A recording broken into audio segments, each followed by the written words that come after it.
Well, good morning again. I'm just sort of. By the way, Stephanie, can you raise your hand? Sidna, can you raise your hand? Can you look across the room? There. Okay. I just told them they need. Well, what does she look like? I'm like, done. Now they know what each other looks like. So y'all see each other after church. There you go. Yes, sir. All right. So we've been talking the last several weeks about love, and we've been talking about that God is love, and love is God. And we did a mathematical thing last week, and we demonstrated that and how that when we love God, that many times we start at the place where we believe what we see, and then faith is where we believe past what we can see. We begin to trust God enough that we believe Him past what we've seen, experienced personally, and that's faith. And then we talked about that doubt is that part where in many of our lives, we don't even really believe what we've already seen. We will have seen God's love in our life. We will have experienced His love, His grace. We'll have experienced demonstrations of love through others, through situations where this love is poured out on us, and we recognize it at the time, but then later on down our life, or later on down the timeline of life, we forget about it.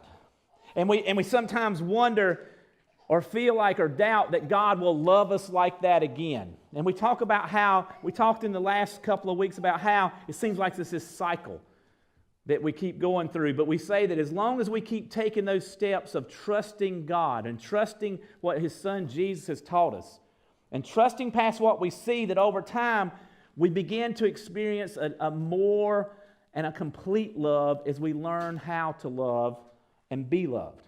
Today we want to talk about another aspect of love, and when I want to set this story up by telling you about what's happening at Jesus' life during this time. Jesus, when this story was happening, had been preaching for a couple of years, teaching for a couple of years, and he already had a following of people. Some of those following of people were there to be, they heard he might be a some heard he might be a physician, that he might be able to heal. Some believed he might be the king that they had really wanted, that would just go in and do a battle with the Romans and give them the freedom and the independence that they longed for, since they'd been under someone else's rule from another country for years.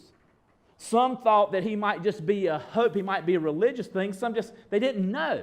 Some just went for curiosity, like, I just want to go see. I just heard about this and wanted to go see. And they didn't really know. They just heard all these stories and like, well, I don't have anything to do today. I'll just go check it out. But some of those people in that group, a smaller group of those, really believed he was God's Son, really believed that he was the Son of God. They didn't know how all that looked, didn't understand, what that would look like. They were just sort of in the midst of it. They were in the midst of His presence. And so that group of people, and even a smaller group of them, believed he was God. They believed, you are God's Son, you are God on earth, you are to teach and help us to become people that could make a difference. That we could become sort of like you, not become God, but that love that's in you, maybe we could learn to take that love inside of us and maybe apply it and use it in our life to make a difference in this world. And so he's with that group of people, and this teaching that he did about how, he was going counter-cultural or counter of the religious teachings they'd been taught. He would say things like, you've heard it said to do blah, blah, blah, blah, blah, but I'm telling you to do this. Things that were like, you've heard it said, if an eye for an eye. Somebody punches you, punch them back. Somebody messes with you, you mess with them back. And he says, you've heard that, and even you've interpreted the scriptures that say that so that you justify revenge. But he says, what I tell you is, if somebody hits you on the left cheek, you turn the other cheek to them. If somebody tells you to carry their backpack, if one of these Roman centurions or something, which the law said for of all the land, that if a Roman centurion or a Roman soldier asked anyone to do anything that was subjective to them, they had to do it. And there was a rule that said you had to carry, you could have someone tote your stuff for a mile. No more than a mile.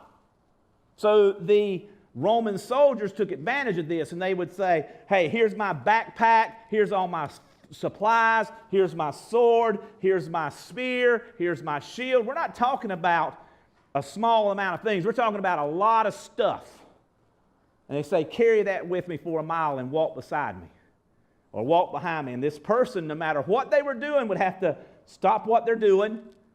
Even if they're going to the store, if they were going to get medicine, stop what they're doing. Stop their life right then to do what that person was forcing them to do.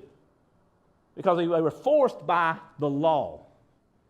And they would follow behind them, probably grumbling the whole way. And then they get to the mile, throw that stuff down, and they can get somebody else, and I'm done with it. But Jesus said, if somebody forces you to go a mile with them and forces you to do something like that, he says, I'll tell you what you do. You go 2 miles. You go more than what they're forcing you to do. And this is going like, who wants to do that? I didn't want to carry it the first mile. And I don't know if you understand this. The Roman centurion doesn't go, well, which way are you going? Are you going my way? He's hitchhiking down the road. Oh, we just happen to be going the same direction, right? No, I don't care if you're going that direction. I'm going this way. Pick up my pack and go with me. So in that case, I'm a mile away from where I originally was going or started to go. And what Jesus is saying, even if you have to go 2, you go on 2 with them. That's different. He told the religious leaders, this difference is so different. He's like, you keep saying it's about memorizing these commandments and about doing this, memorizing the commandments, how you dress to go to church, what your offering looks like. He says, I'm telling you, it's what's inside the person that my Father is looking for. And how you guys dress and how you have abused the system, you are blind guides. You are blind trying to guide these people. And you're about to guide them off a cliff. And there's some that you've already guided off the cliff. And they didn't like him. In fact, so many people, not the group that's following him, because some of the people following him liked him. You know, they think they might be able to get something out of it. They think if I do something for him, he'll do something for me. But those others, they wanted him dead. Matter of fact, there's a couple times they tried to pull him to the side and stone him to death, which was a brutal way to die. You understand, stoning to death isn't like just taking a rock and hitting it. It's like taking you and standing you up against that wall and about 50 of us chunking rocks at you until you fall down unconscious, and then finally somebody comes and drops a big boulder on your head and you're dead. It takes a while to rock somebody to death unless you're David fighting Goliath. And in fact, the rock didn't kill him. David went up and killed him and then cut his head off. You know, it's kind of hard to live without your head, I'm just going to say. Some of you are doing a good job. Some of you are making it through life without your good head on your shoulders. I'm just going to say that. But the rocks, it's a terrible. So they was going to rock him one day. And he just walked through them and they didn't get him. One day he was somewhere teaching and they were going to throw him off a cliff. They're just going to hurt him off the cliff and chunk him off this cliff to kill him. I mean, everywhere, they didn't want him. And Jerusalem was the worst place. Because that's where all the religious leaders were. They're tired of this man. This man is going to change our whole way of life. He's going to change the whole way we see things. We got to get rid of him. In fact, he was so threatened, he had just left Jerusalem before this story started. He had went away, went off into an area, sort of did away and get his head together, I think. You ever had to do that before? You just got so many things going on, and you just had to get away and get your head together. Now, some of you go to Starbucks to get your head together. Some of you go to the Daily Grind. Some of you go to these coffee places. See, I don't get my head together in a coffee shop because it just stresses me out to try to figure out what to order in the language that they're speaking at these coffee shops because I don't know what I want. I just want this with ice in it and frozen stuff in it and this, and don't put the umbrella in it, and I'm okay. You know, because then they'll say, you got that girly drink again. No, I've got to drink it. There's no umbrella in that. I can drink that. I don't know where you go to get relief. But Jesus had went away, and his closest group, these 12 or maybe a few more, but I know the 12 were with him. They had went with him, and he was out, and he was just catching his breath.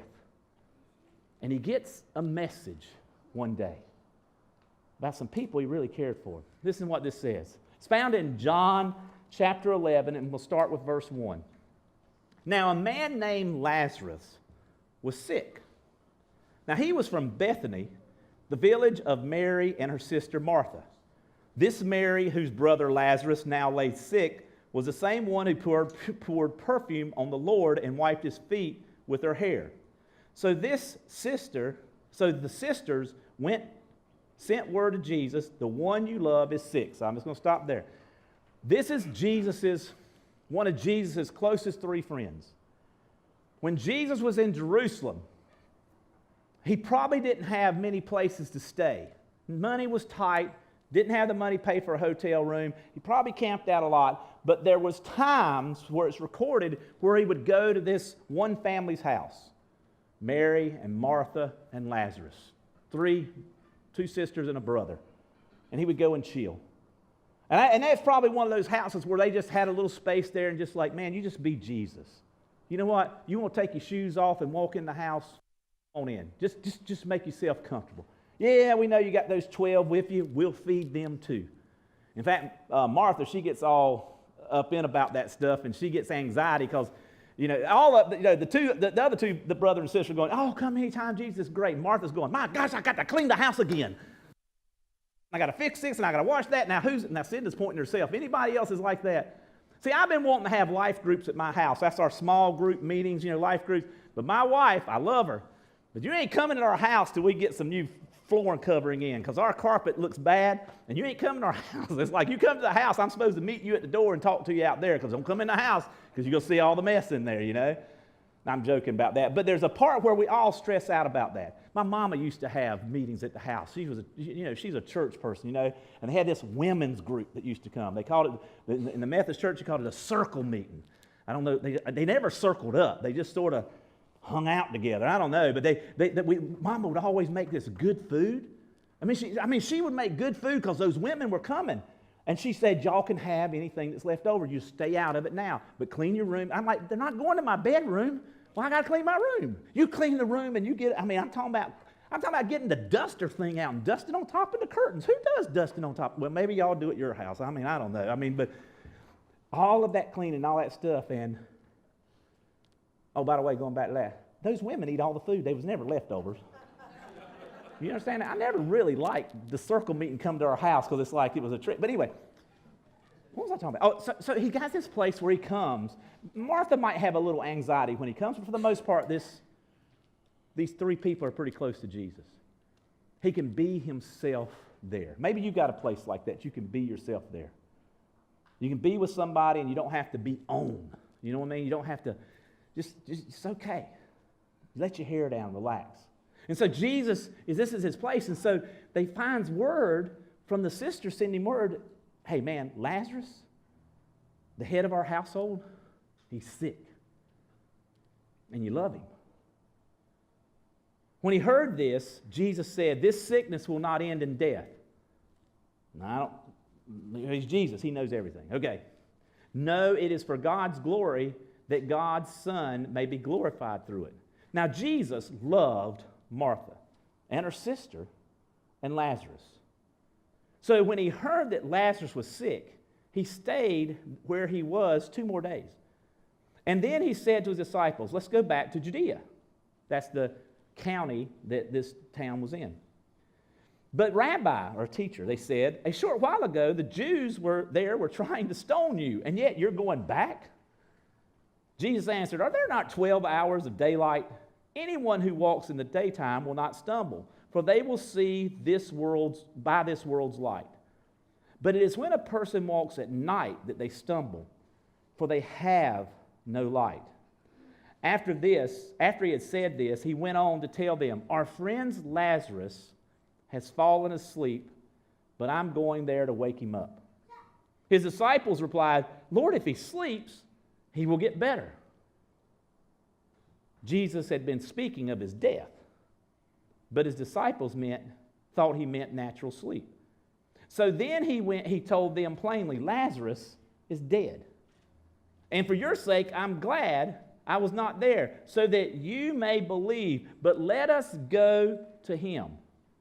Then Thomas, also known as Didymus, said to the rest of the disciples, well, let us also go, that we may die with him. And I'm thinking, I just want to talk about that. That's that Thomas that a couple weeks we talked about was doubting Thomas. He don't believe nothing till he sees it. He's the one that said, I don't believe y'all seen Jesus. If he's been resurrected from dead, I won't believe it till I see his holes in his hands and in his feet and his side. And Jesus shows up and said, finger right there, So, but this is that guy. At this point, he's sitting there saying, well, heck, they was going to stone you last week, and you're going to go back over there. Let's go on over there and just get it over with. Let him kill us. Let's go to death with him. I don't know if he says it that attitude, but that's the same Thomas. So you get the picture here. Now, there's things in here that I want you to understand. Jesus loved Mary, Martha, and Lazarus. And they lived, the town of Bethany is less than 2 miles from Jerusalem, where they were just going to stone him. I mean, that's closer than, well, it's definitely closer than Brooklyn. So less than 2 miles. People are looking for him. They're out there. He just left from there. But he goes back. So why does Jesus go back? Why does he go back to a place? Why does he go back to a place where he left to get rest, to get retreat, and then he goes back to this place to face a sick friend who he later tells the disciples after 2 days, he's dead. He's going back to a funeral. He's going back to this. He's going back to this and going to risk his life. He's going to risk the lives of his followers. He's going to do this for this guy. Why would he do that? Why would he head back into the firing? Why would he head back into the I'm trying to think of the word, a theater of destruction, where the bombs and the bullets and everything is flying around? Why would he go back there when he's safe and sound where he is? Because of what it says in verse 5. Now Jesus loved Martha, and he loved her sister, and he loved Lazarus. See, love doesn't see risk. Love doesn't see reward. It doesn't see what will I lose if I go there, what will I gain if I go there. Love doesn't see any of that. Love sees people. And when love sees people, love acts with abandon. That's your fill in the blank for today.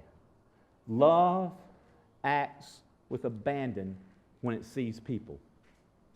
See, in this world today, what I found is that people see the stuff of people before they see the people. We see the tattoos. We see they're divorced. We see the alcohol, the drugs. We see all these things. We see how their children are, and maybe their children are not what you think should be the way the child should behave. We see all these things, but we don't see people. We see employees, but we don't see people. We see bosses, but we don't see people. We see teachers and professors, but we don't see people. And when you don't see people, you can't act with abandon, because you can't see the way God sees them. They're just a people. They're just a person. They're just another human being who may be having struggles and difficulties that you may not be familiar with, or you may, but they're just people. And in this case, it's just people who he loves. See, some of us have moved from that part of seeing all of these categories that I gave, and we can see people, but we don't see people we love. We see people different than us. We see people that don't think like us, that don't agree with us, that don't believe the same things that we believe. They might not even believe about Jesus or about the church or about God the same way you do. And so we see that and we categorize them into Muslims and into this and into these religions, and we don't see people. And when we do see them, we darn well don't love them because they're different than us. And that aspect there will cause you not to love, or that leads to the action of loving with abandon. See, Jesus later on would teach these same disciples that's following him, the same Thomas who says, well, we might as well go and die with him now, teaches them this. He says 8 words. It changes everything. It's 8 words that is written in your bulletin. These 8 words. A new command I've given you, love one another. As I have loved you, so you must love one another. See, he loves Lazarus enough that he's going to go head into the risk take. I got other things I'm doing over here, but I'm going to stop what I'm doing to go here. See, some of us won't even give somebody a time of day when we see somebody because we know they're going to ask us for money. We know they're going to come with this, and so we try to walk faster to get away from them.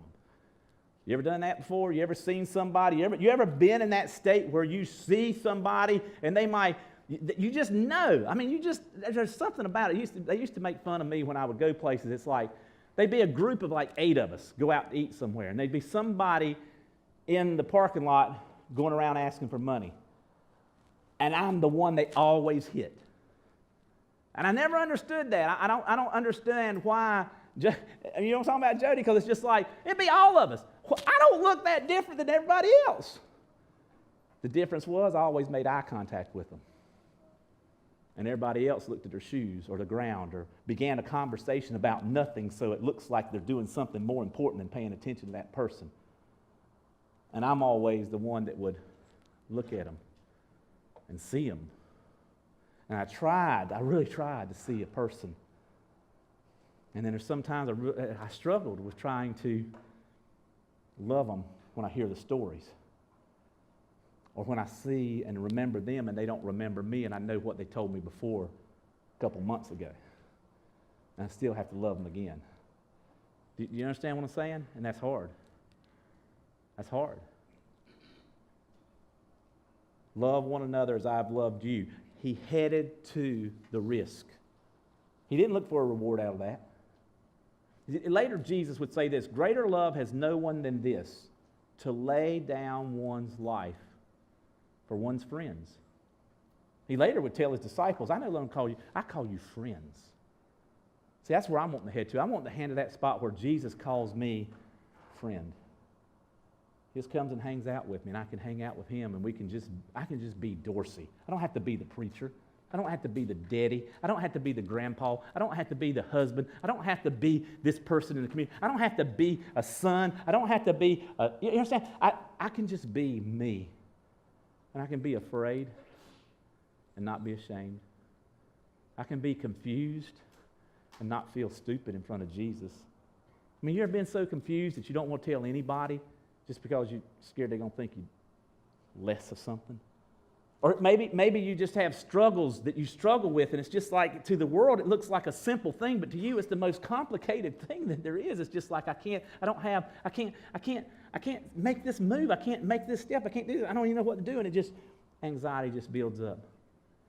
We prayed here on the stage before. I don't know where Lindsay went, but she was somewhere, maybe back there. But Lindsay's like, she was like almost hyperventilating. Undoubtedly, stuff didn't go well this morning on setup. I don't know. But we just prayed, you know. And it's one of those things where it's just like, but see, Lindsay's my person. We just us when we're each other. I want that with a lot more people. Maybe you want that. But definitely, you should want that with Jesus. One of the things that Paul wrote about this when he was talking about this type of love that loves without abandon. He wrote about it in 1 Corinthians in the chapter 13, but in verse 7 he says this, love, it always protects, always trusts, always hopes, and always perseveres. That word all, I don't know which is the hardest one to comprehend on this. All those other words like protects, trusts, hopes, and perseveres, or the word that's just one, but it's mentioned every time, always. You know, it doesn't say always, comma, but these circumstances, no. Well, listen, I had stuff to do. I had to get the groceries at the grocery store. I had to do this and all this, and then this person come up and I just don't have. It always loves. See, I think that's why a lot of marriages don't make it today.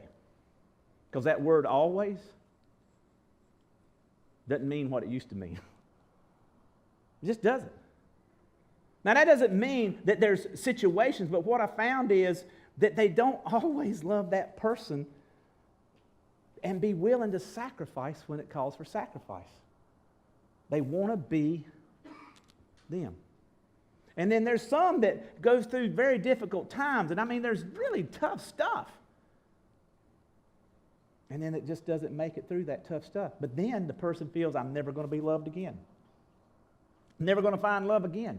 That's going back to the part where I've seen this love and had it in one relationship, but now I'm divorced. I don't even know if I can have that again, so I got doubt that I can even get back there again. You know, I had a successful life, but I don't think God will do that for me again because I'm the reason. Maybe it was the stuff I did. Maybe it was my workaholic attitude. Maybe it was I didn't spend enough time with the children. Maybe it was drugs or alcohol. Maybe it was pornography. Maybe it was some type of something else.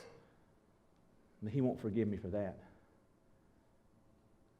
See, Jesus is like, I love you right where you are. No ifs, ands, or buts. There's not anything that you can tell Jesus He doesn't already know. But let me tell you, there's a whole lot that you can tell Jesus that when you get it off your chest, you feel a lot better. You tracking with me? And I think Jesus feels better when we do tell Him. Because now He says, you trust me enough to tell me that I already knew. If you're a parent, you've had that happen before. You know that your child has done something. You know you want to hear it out. Right? Because you know that's important for them. And when they trust you enough, now you tell me the truth. You already know it. You know what I'm saying? And it's hard to hold back as a parent when that happens and say, you know the truth that this child has done something that was wrong, and you know it, but you just want them to say it without you threatening. You know, that's at that younger age. It's just trust me, tell me. Yes, Mama, I took that from the grocery store. Yes, Daddy, I took that. Well, you understand what I'm saying? It takes a whole lot of trust for a child to do that. In fact, that's what we all need to start learning how to do, because many of us are in that childhood phase with God. We just need to trust Him. Trust that He already knows. I'm just going to go ahead and tell you and be honest with you. See, that calls us to yield. To yield a part of who we are. To love with abandon. See, I'm sitting here. See, now let me rewind something. I want to say this. Have you ever heard of the phrase tough love? Tough love sort of goes, you don't always get what you want, or you have to have guidelines and boundaries and stuff. If you remember back to the scripture, Jesus heard that he was sick, right? And the next thing it said was, and he loved them. And then he waited 2 more days. That's pretty, he's going to die, but you wait 2 days. That's pretty tough love right there, you know? I'm thinking about Lazarus. Think about him for a moment. I'm just being straight up. Think about Lazarus for a moment. Lazarus is sitting there going, I'm feeling bad. I don't know if I'm going to make it. I don't know what's wrong with him. I'm doing like I'm acting like one of those gunfighters on a old Western TV show that got shot, and he got shot, and he's like, oh, I don't know if I'll make it. It's getting dark in here, and the light's fading away, and where's Jesus? And like, well, we sent word. Well, I just don't know if I can hang on. Minute by minute, hour by hour, and he's like, I thought he loved me. I thought Jesus loved me. Why wouldn't he come? Are you sure that you sent a message to him? Are you sure that you told him? And Mary and Martha, who love their brother, are crying and like, yes, baby, we told him, but it's going to be all right. You got to believe what he said, that there's more to this life than what you see now. There's more to this, and then he can't breathe, and he starts breathing slower and slower, and then he just passes. Now it says that later on in the scripture, we read it says that 4 days later, that he'd not only been dead, they'd had the funeral service and everything, and he'd been in the tomb, in the grave for 4 days when Jesus shows up to the actual graves. And by the way, at the end of that story, he resurrects him. Remember what we said about believing past what you can see? Lazarus begins to be that first one. I believe there's more. I believe God's not giving up on me. I believe that my death is not the end. And Jesus comes up 4 days later and, hey, Lazarus, come on out of there. We still got work to do. You don't think Lazarus is telling some good stories? You know, how many of y'all know what it's like to be dead 4 days and come back? 4 days? You sitting there, but let me tell you, we're not talking about physical death. For some of us, we know death. We know loss. Loss of loved ones, loss of families, loss of everything from poor choices we made. We know loss. And now we know that God can redeem us. We know that we can turn our back on God numerous times, and all we have to do is say, I'm sorry, I want you back, and He'll take us back. So you don't know that till you experience Him. Once you experience it, you begin to trust Him for more of your life.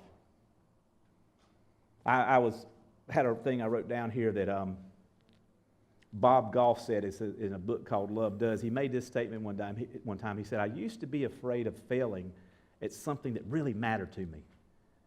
He said, but now I'm more afraid of succeeding at the things that don't matter.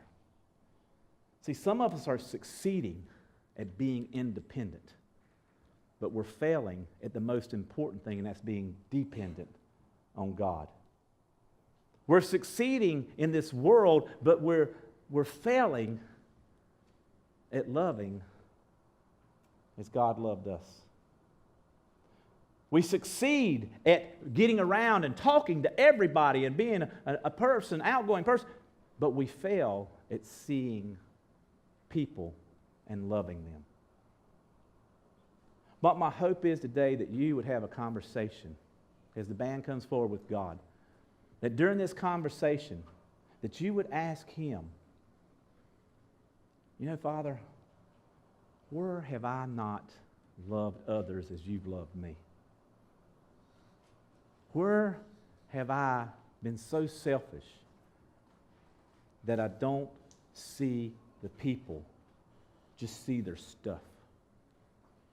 Where have I been so caught up in me that I measure the risk and the rewards before I decide if I'm going to step out in faith and trust you when you call me somewhere? Because see, one day, in some form or fashion, every one of us will be Lazarus. Every one of us, whether it's a quick death, a slow death, every one of us will be Lazarus wondering, where were you, Father? Where were you, Jesus? Where were you when I needed you? And that's when He's going to call you and say, arise. I love you, and I'm giving you eternal life. I don't know if you caught the little scripture there that they just threw many little things in here, but Jesus tells His disciples this. This is so cool to me. I'm sorry, it's just some things are cool to me. You want me to tell you the cool part? Jesus says, our friend Lazarus has just gone to sleep. What'd they say? Well, if he sleepeth, if he do it the King James Version, if he sleepeth, Lord, then he be welleth. I don't know if that's right. I'm just making it up. But if he sleeps, it's good for him, right? And Jesus says, no, he's dead. See, to Jesus, to die in this human state is just a sleep. Because He says, when you love me, I'm going to wake you up for eternal life. It's that eternal death, that sleep, that ain't sleep.